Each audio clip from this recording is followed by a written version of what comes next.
ఓ scene imagine చేసుకోండి. ఫిబ్రవరిలో ICC T20 men's world cup start అవుతోంది. కానీ చూడ్డానికి అది టీవీలో రావట్లే, ఓటీటీలో రావట్లే. మరి ఏం చేయాలి?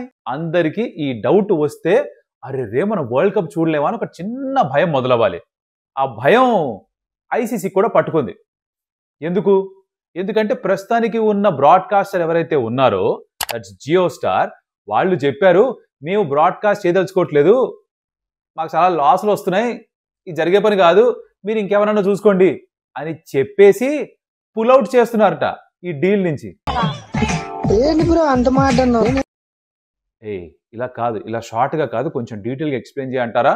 మరి ఇంకెందుకు ఆలస్యం, చక్కగా మాట్లాడుకుందాం వీడియోలో. Let's get started. Welcome to some tales. నా పేరు కౌశిక్. అండ్ ఐసీసీకి పెద్ద షాకే ఇచ్చారు జియో స్టార్ వాళ్ళు. బికాజ్ వాళ్ళు సడన్ గా చెప్పింది ఏంటంటే ఈ ఐసీసీ మీడియా రైట్స్ ఏవైతే ఉన్నాయో, అంటే ఇండియాకి సంబంధించిన మీడియా రైట్స్ ఏవైతే ఉన్నాయో, for period of 2024 to 2027 Jio Star, ఒకప్పుడు స్టార్ దగ్గర ఉండింది, డిజ్నీ స్టార్ దగ్గర. తర్వాత వయోకామ్ డిజ్నీ స్టార్ ని విలీనం చేసేసుకున్న తర్వాత it became Jio Star. So వీళ్ళ దగ్గర రైట్స్ అని ఉన్నాయి.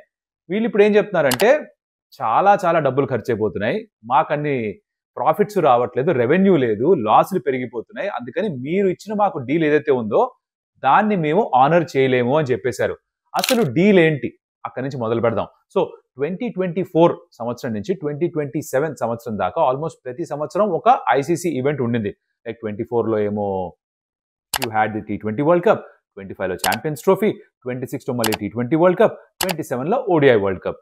ఇలా ఉన్నాయి కాబట్టి ప్రతి ఇయర్ ఏదో ఒకటి ఉందని చెప్పేసి అప్పుడు at that point of time rights ని వాళ్ళు వేలం పెట్టినప్పుడు Disney star at that point of time వచ్చి కొనుక్కున్నారు రైట్స్ ని ఫర్ $3 బిలియన్. 4 సంవత్సరాలు ఈవెంట్స్ అన్నిటికీ మంచిగా మన దగ్గర ఉంటాయి, బోల్డ్ అండ్ డబ్బులు సంపాదించవచ్చు, బ్రాడ్కాస్ట్ చేద్దాం అనుకుని టీవీ అండ్ ఓటీటీ రెండు కలిపి తీసేసుకున్నారు. ఓకే, అయితే ఈ 2 సంవత్సరాల్లో ఏం జరిగింది? చాలా మార్పులే వచ్చాయి. బికాజ్ మన స్పోర్ట్స్ ల్యాండ్స్కేప్ లో ఎవరైతే ఎక్కువ శాతం డబ్బులు పెడుతూ వచ్చారో that is the real money gaming apps, be Dream11, My11 Circle, వీళ్ళు అందరూ కలిసి దాదాపుగా సంవత్సరానికి 7,000 కోట్ల రూపాయలు యాజ్ యాడ్ రెవెన్యూ లోపలికి తీసుకొచ్చారు. సో స్పోర్ట్స్ బ్రాడ్కాస్టింగ్ కంపెనీస్ అందరూ కూడా ఈ రియల్ మనీ గేమింగ్ యాప్స్ నుంచి వాళ్ళ స్పాన్సర్షిప్ ద్వారా డబ్బులు సంపాదించారు. ఎప్పుడైతే మన ఈ ఆన్లైన్ గేమింగ్ లా వచ్చిందో, అదే ఈ యాప్స్ ఏవి పనిచేయకూడదని చెప్పేసి, మరి ఆ డబ్బులన్నీ కూడా బయటకు వెళ్ళిపోయాయి కదా. Dream11 ఇండియాకి టైటిల్ స్పాన్సర్ గా ఉండే జెర్సీ పైన వాళ్ళు వెళ్ళిపోయారు. సో అలాగే స్టార్ స్పోర్ట్స్ కి ఆర్ వయోకామ్ కి ఎవరికైనా సరే డబ్బులు అన్నవి వాళ్ళ సైడ్ నుంచి రావడం తగ్గిపోయింది, ఆల్మోస్ట్ 7,000 crores. సో జరిగింది ఏంటంటే 2024 కి 2025 కి మీరు ఒకవేళ చూస్తే కనుక వాళ్ళ అకౌంట్స్ లాసెస్ డబుల్ అయిపోయాయి.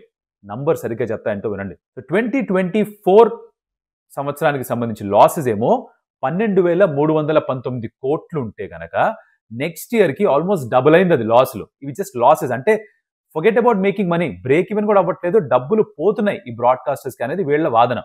25,760 crores, 25,000 కోట్లకి పైగా డబ్బులు మాకు నష్టం కలుగుతోంది అని జియో స్టార్ చెప్పి ఈ వచ్చే 2 సంవత్సరాలు మేము మీ ఐసీసీ ఈవెంట్స్ బ్రాడ్కాస్ట్ చేయలేము, మా వల్ల కాదు మహాప్రభో, మాకిక చాలు, మేము విరమించుకుంటున్నాం, మేము బయటికి వెళ్ళిపోతున్నాం, మేము బ్యాక్అవుట్ చేస్తున్నాం అని చెప్పేశారు.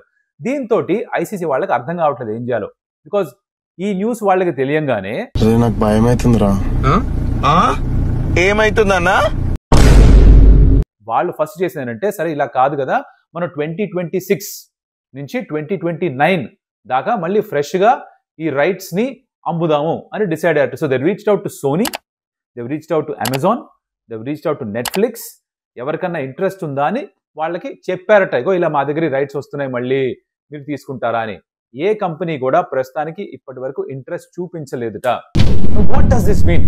మన ఎవరం కూడా T20 వరల్డ్ కప్ చూడలేమా అంటే, యాక్చువల్గా according to the agreement Jio star వాళ్ళు ఇప్పుడు కొత్తగా ఎవరన్నా బిడ్ చేసి వేరే కంపెనీ తీసుకోకపోయినా కూడా they have an obligation, contractual obligation to broadcast these events.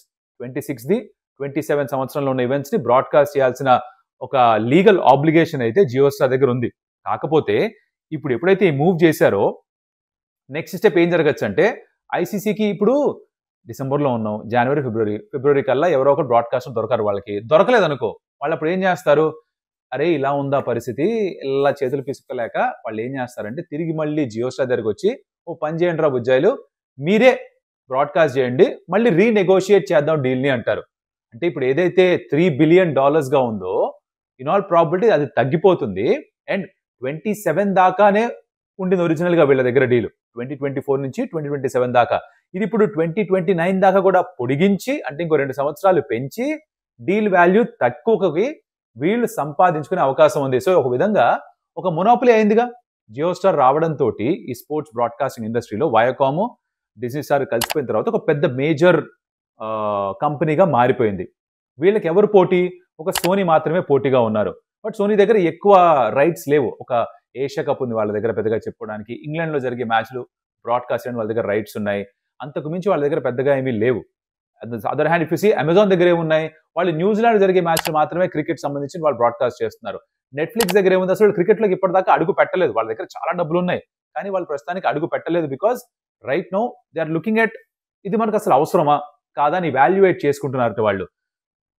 As you can see Jio star వాళ్ళు ఇంత అనుభవం ఉన్న తర్వాత కూడా, ఇన్ని సంవత్సరాలుగా బ్రాడ్కాస్టింగ్ స్పేస్లో ఉన్న తర్వాత కూడా వాళ్ళు దాన్ని మానిటైజ్ చేసుకోలేకపోతున్నారు. అంటే నెట్ఫ్లిక్స్ కానీ అమెజాన్ కానీ వచ్చి డబ్బులు నష్టపోతారేమో అని వాళ్ళకే థాట్స్ ఉన్నాయి. విచ్ ఇస్ నెట్ఫ్లిక్స్ కూడా ఇంట్రెస్ట్ చూపించట్లేదు. సో ఇక్కడ Jio Star will stand to gain, because వాళ్ళు ఇప్పుడు మేము చెయ్యము అంటే ఐసీసీకి కొత్త బ్రాడ్కాస్టర్ దొరకకపోతే తిరిగి మళ్ళీ జియో స్టార్ దగ్గరికి వచ్చి అరే మీరే తక్కువ ధరకి చెయ్యండి అని రీనెగోషియేషన్ జరగచ్చు. అంటే ఎగ్జిస్టింగ్ $3 బిలియన్ ఏదైతే మీడియా రైట్స్ ఉన్నాయో దాన్ని ఇంకా తగ్గించి ఇంకో 2 years దానికి యాడ్ చేసి ఓవరాల్ డీల్ వాల్యూ ఇంకా తగ్గేలా చేసుకొని ఆ లాస్లు కాకుండా కనీసం బ్రేక్ ఈవెన్ కుదిరితే కొంచెం ప్రాఫిట్ తెచ్చుకునే విధంగా వీళ్ళు ముందుకెళ్ళే అవకాశం ఉంది. So it's a very carefully thought out approach, ఎటువంటి సందేహం లేదు దాంట్లో. అండ్ అదే నడుస్తుంది ప్రస్తుతానికి. So my common sense tells me that అందరం చూస్తాం T20 వరల్డ్ కప్ అయితే మోస్ట్లీ జియో స్టార్లోనే చూస్తాం. బికాజ్ 2 నెలల్లో కొత్త బ్రాడ్కాస్టర్ వచ్చి మేము తీసుకుంటామని చెప్పడం కొంచెం కష్టంగా అనిపిస్తోంది at this point of time. ఎవరు కూడా అంత ఫాస్ట్గా క్రూని తయారు చేసి ఒక దగ్గర తీసుకురావడం కానీ, వారు కావాల్సిన మనుషులందరినీ సిబ్బంది మొత్తాన్ని కూడా దగ్గర తెచ్చుకోవడం కానీ, for an event of T20 world cups magnitude it's not that easy thing. Jio star దగ్గర ఉన్న రిసోర్సెస్ ఏవైతే ఉన్నాయో వేరే వాళ్ళ దగ్గర లేవు ప్రస్తుతానికి. సో ఇన్ ఆల్ ప్రాబిలిటీ ఇటువైపే వస్తుంది, కాకపోతే డీల్ రీనెగోషియేట్ అయి వస్తుంది. అది మనకి కాలక్రమేణా తెలుస్తుంది. అది ఇక్కడ ఇంట్రెస్టింగ్ కొసమెరుపు ఏంటంటే ప్రసార్ భారతి తెలుసా మీకు? ప్రసార్ భారతి అంటే మన దూరదర్శన్ గవర్నమెంట్ ఆఫ్ ఇండియా ఏదైతే ఉందో దాని కింద ఉంటుంది Prasar Bharati, right? Ministry of information broadcasting వాళ్ళ ఆధ్వర్యంలో ప్రసార్ భారతి పనిచేస్తుంది. సో ప్రసార్ భారతి వాళ్ళు దే ఆర్ ఇంట్రెస్టెడ్, అంటే ఇంకా కంపల్సరీగా తీసేసుకుంటాం రైట్స్ అనట్లేదు, కానీ వాళ్ళు ఆలోచిస్తున్నారట. అంటే ఇక్కడ ఐసీసీ ఏమన్నా రైట్స్ని విభజించి వేరే వేరే ఫ్రాగ్మెంట్స్గా చేసి, పీసులుగా చేసి, ఈ పీస్ వాళ్ళకి ఈ టోర్నమెంట్ మాత్రమే ఒకళ్ళకి అలా ఏమన్నా డిస్ట్రిబ్యూట్ చేసి అలాంటి సిచ్యువేషన్ క్రియేట్ అవుతుందా అని చూస్తున్నారట. Because they want to see if that's possible. ఒకవేళ జరిగితే ఒక ఈవెంట్ ఏమన్నా తీసుకోవచ్చేమో అని ఆలోచనలో ఉన్నట్టు. ఎస్పెషల్లీ ఇండియాలో జరుగుతున్న ఈవెంట్స్ ఏమైనా ఉంటాయి, like for example T20 world cup ఒకటో సెపరేట్గా దాని మీడియా రైట్స్ ఆప్షన్లో పెట్టారనుకోండి, దానికోసం మాత్రమే బిడ్ చేసే ఆలోచనలు ఇలాంటివి ఏవో ఉన్నాయట.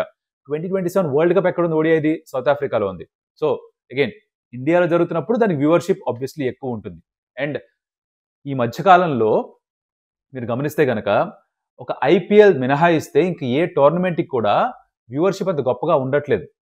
మీరు బైలాటరల్ సిరీసెస్ చూసుకున్న ఇండియా ఆడేవి, or for that matter test సిరీస్లు చూసుకున్న ఇండియా ఆడేవి, ఓడిఐ అయినా T20 అయినా టెస్ట్ మ్యాచ్లు అయినా ఆర్ ఈ మల్టీ నేషన్ టోర్నమెంట్స్ అయినా కూడా ఎక్కువగా వ్యూవర్షిప్ ఉండట్లేదు. ఎస్పెషల్లీ ఇండియా మ్యాచ్లో లేదనుకోండి, నాన్ ఇండియా ప్లేయింగ్ మ్యాచ్ ఏదన్నా ఉంటే దానికి అసలు వ్యూవర్షిప్ ఉండదు, దానికి యాడ్ రెవెన్యూ తగ్గిపోతుంది, ఎవరు దానికి యాడ్ స్పాట్స్ కొనుక్కోరు. So financially business point of view ఆలోచిస్తే ఆ మిగతా మ్యాచ్లు అన్నీ కూడా ఒక loss making proposition, which is why Prasar Bharati right now is thinking ఒకవేళ కనుక ఇలా సెపరేట్ చేస్తే అప్పుడు మనం ఏమైనా కొన్ని పిక్ చేసుకోవచ్చేమో. That be a huge move. Because typically ఇప్పటిదాకా జరిగింది ఏంటంటే, ఫర్ ఎగ్జాంపుల్ జియో స్టార్ దగ్గర రైట్స్ ఉంటే వాళ్ళు దూరదర్శన్కి కూడా ఒక ఫీడ్ ఇవ్వాలి, వాళ్ళ ఫ్రీ టు ఎయిర్ ఛానల్స్లో కూడా ఫీడ్ వెళ్ళాలి.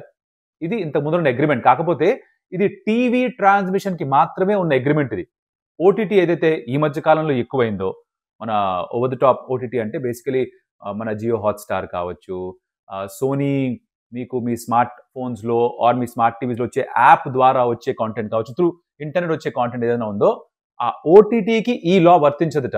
ఏది బ్రాడ్కాస్టింగ్ జియో స్టార్ దగ్గర ఉన్నా కూడా ఫ్రీ టు ఎయిర్ ఛానల్స్లో బ్రాడ్కాస్ట్ చేయడం ఇది లేదు ఓటీటీకి సంబంధించి. సో ఆ మటుకు ఆ పోర్షన్కి మటుకు వాళ్ళు బిడ్ చేసే అవకాశాలు ఉన్నాయి అంటున్నారు. So that will be a huge thing to see if they can pull it of.